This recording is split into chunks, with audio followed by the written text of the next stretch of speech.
Good morning, gamers. Hello. Are parsing and speedrunning the same thing? For those who want a quick answer, no. But for those who want to stick around and listen to my spiel, Jojo thanks you, and so do I. So let's hang out for a bit and talk about why these are two similar yet surprisingly different playstyles. Obviously, to start, we need to kind of define parsing and speedrunning. So if you'd like to skip ahead, I've left some timestamps for you to jump around as you please, but let's get into it. Parsing is a ranking system used on FF logs to compare the damage you did in a specific raid fight to the damage of other people on your same job by showing you where you rank numerically and what percentile of players that parse lies in. This comes in the form of three separate metrics: RDPS, ADPS, and NDPS. RDPS is your raid contributing DPS, and it's essentially how much damage you provided to your raid. This is calculated by taking the total amount of DPS you did in the fight and removing the DPS you gained from external raid buffs, then adding in the DPS you gave to other players in your party from your own raid buffs. So for a job like Ninja, this would add the DPS you gave your party from your raid buff Trick Attack to your DPS, but subtract out any DPS you gained from external buffs like Divination, Battle Litany, or Arcane Circle. ADPS is your adjusted DPS, and it just shows you how much DPS you did, but takes out any single target buffs like Astrologian cards, Dragon Sight, and Devilman.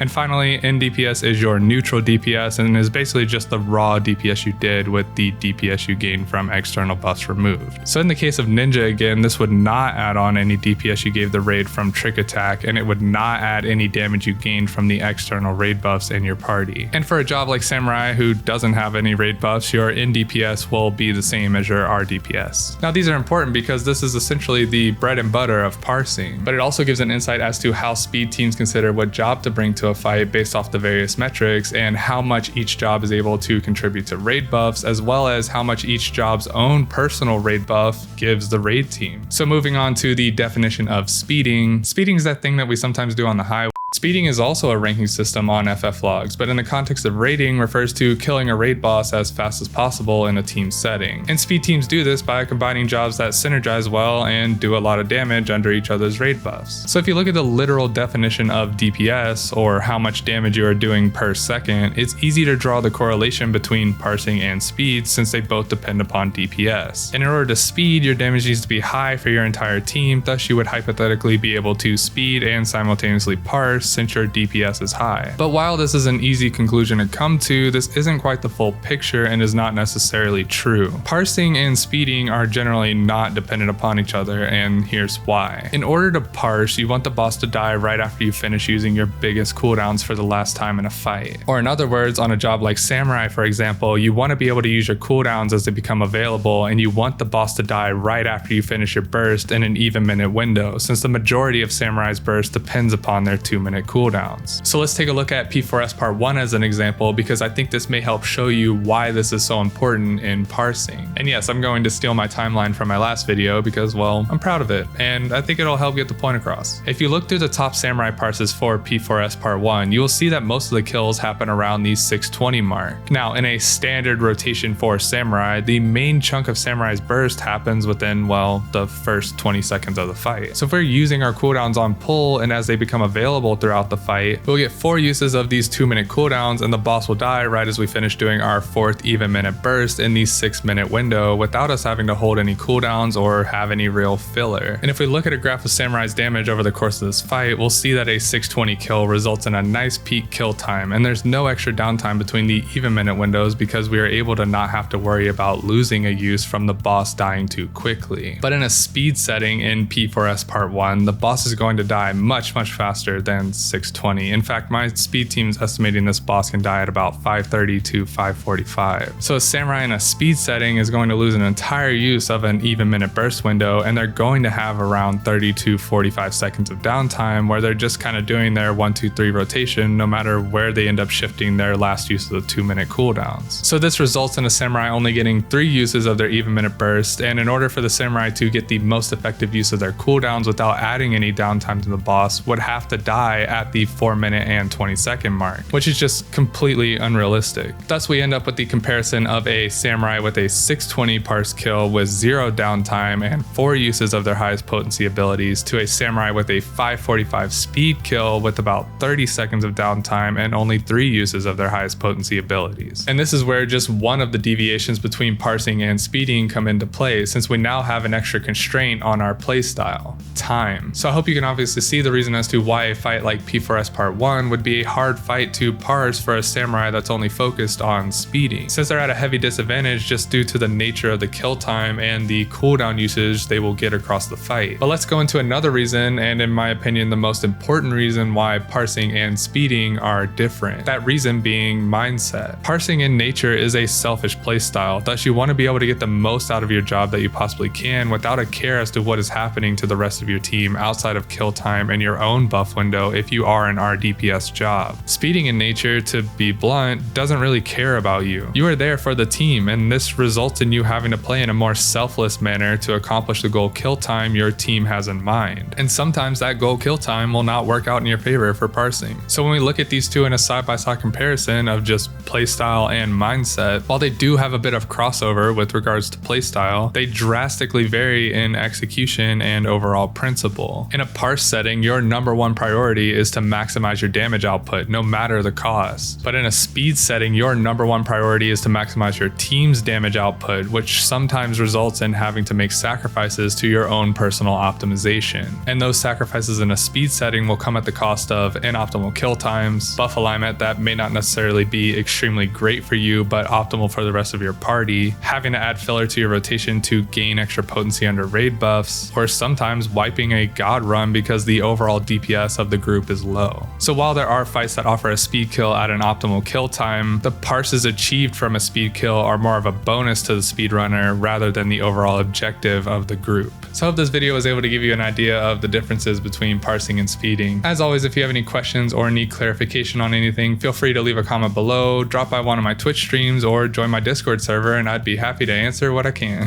Thank you so much for taking time out of your day to watch my video, and have a great day. Goodbye.